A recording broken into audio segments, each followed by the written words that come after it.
Welcome to The Artist Recreates the World, and with the wonderful Jasmine Mans.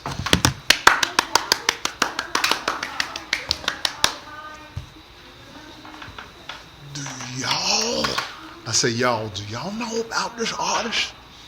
She is a tremendous talent. Jasmine, what are you doing now? Right now I'm painting on some canvases. I wanted to make my poetry more visual, so I'm just exploring different mediums. Just a bit. I'm not good at it yet, but I'm playing around. Did I tell you I loved your voice? Yes, you did. Yes, you did. 100 times. Check her out. Check out the YouTubes. Check her out all over the internet. She's just an awesome talent. I'm kind of awed, you know. Mm-hmm. But anyway, what is art to you, Jasmine?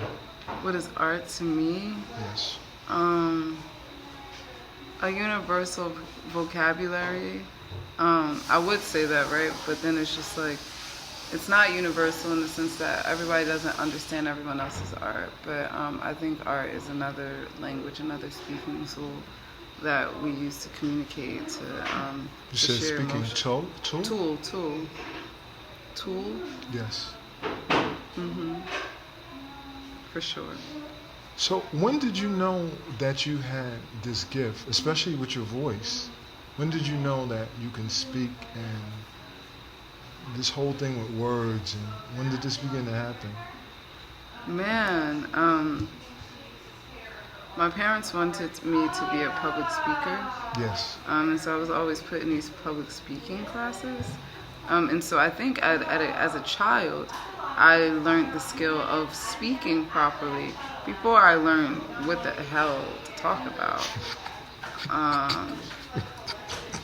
Because I was speaking and I was talking and stuff. I think I remember one day going into the kitchen and being so ecstatic that I made words rhyme, and me showing my mom. And my mom being completely unconcerned, but she was just like, go write more. But I remember the kitchen, running out of my room, the red planner. It wasn't a notebook, it was a planner. And I remember all of that stuff. And my mom was just like, go write more. And I went and I wrote more. And then ever since then, I've been a poet. And what gives you the most joy out of what you do when you perform in front of people? I think the moment of like writing something, like when you write something and you know it means something and you know it's valuable and it has what you want in it, whether it's the rhyme, it's the thought, the rhyme and the message. Because as a poet, like, you want to be creative, but I mean, you want to say some real stuff, but you also want to have that creative flair to you. And yeah, I just want to have a consistent rhyme and message for people. That's what gets me. And then like performing, like it's something free. Like I remember like just itching to get on stage, like being nervous, but then getting to the point where I'm just like, I need to perform. I need to show them what I have. And does the energy from your crowd, does it propel you to do more work, or where does that work come from? Where does your new ideas, where does your new work come from? I have a ton of new ideas. I don't necessarily say that I have new work because I haven't been writing the way I want to write. Wow. That's scary. Absolutely. I think I got another blessing of like being able to place art in different places. Like you don't have too many conversations with poets where they're like, yeah, we put words on a wall and we're trying to put words all throughout the city. And so I believe that I get the opportunity and the blessing to think bigger and to expand where I can take these words. But writing poems, it doesn't, like, people assume that like, oh, now it comes easy for you. Like, no, it's hard, because I guess as you grow older, you become a more advanced writer, a more professional writer, but then you have more secrets too. And so it's just like, holy crap, like you can write, you got the skill, but now there are things that you don't want to write about. And so you mix trauma and poetry, or in writing and expression. That's a monster. And so yeah. I feel like again, I'm like stunned. I would like to be watching this interview instead of doing it. Of course, you kind of lost me there, but don't you laugh. I told her not to do this to me. Um, she's one of the women from Atlantis. Good grief. So now, okay, so you're talking about this largeness of words, and you're talking about that placing these words in your mind are larger than just the poetry. Have you seen anybody talk about a similar idea, or Yeah, going like in I that mean, direction? I'm just learning to follow what I love. Like I love seeing words big. I love seeing words written in light. I love seeing people interact, and I just realized, like, everybody won't buy your poetry book because everybody doesn't read poetry books. But what can you give them? They still deserve you, right? Mm. I don't belong to just the poets. I belong to.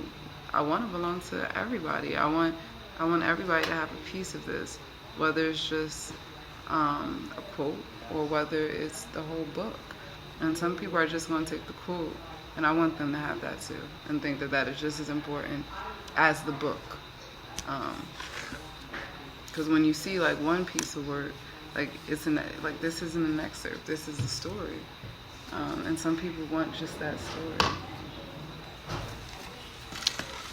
In closing, what can you tell other artists? How can other artists improve based on your experiences Being with the committed, art?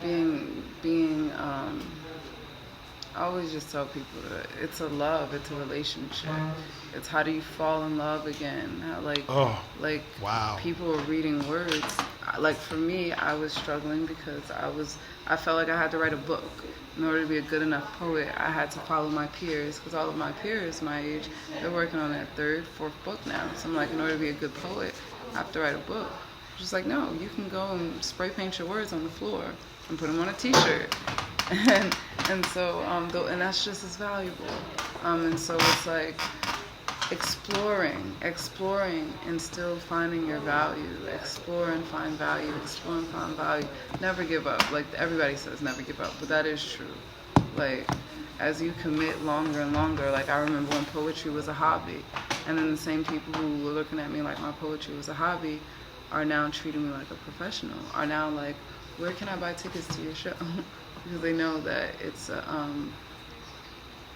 my art form, it's my medium, it's a part of me. And so as you grow with your art form, people learn to respect you different, people look at you different. I remember when my parents thought poetry was something fun, and now they're like, oh, that's a full-time job. So yeah. They give you that look when they said that? Mm-hmm. That look? That look like we really recognize what you have, what you have become, what you have developed. They wouldn't have thought in the world that they've stopped asking me. I remember for a long time they were asking me to get a real job, Mm. and like it's funny to a certain extent. And you're writing the word ask. And they just get a real job. You need, and I'm just like, this is what God wanted me to do. Oh, perfect segue. You see how good you are? So how does spirituality tie into your work? Because I think that some relationships that I have with words and stories are so special that I know they're influenced by somebody, something bigger than me. And then I ask God, like, I want God to be a part of my poetry. So I ask him, like, what am I supposed to say? What do you want me to talk about? Do I listen all the time? No. Do I feel like he gives me words? Absolutely. Jasmine, you say you don't listen to God all the time? No, like, sometimes I'm not That's tuning half in. that's half of us. We don't listen. And then he has to speak again and again. And again. And some of us get it and some of us don't. Mm. Wow, that's pretty powerful.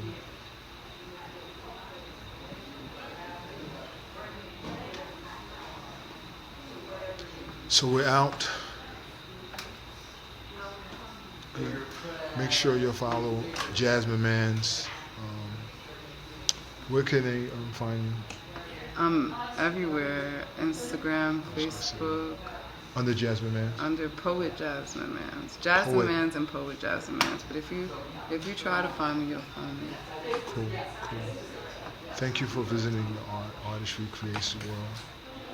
And we look forward to seeing your words big and all over the place, along with all the other art that God places in your heart and in your intuition. Oh, bless you. Thank you. Peace. We're out.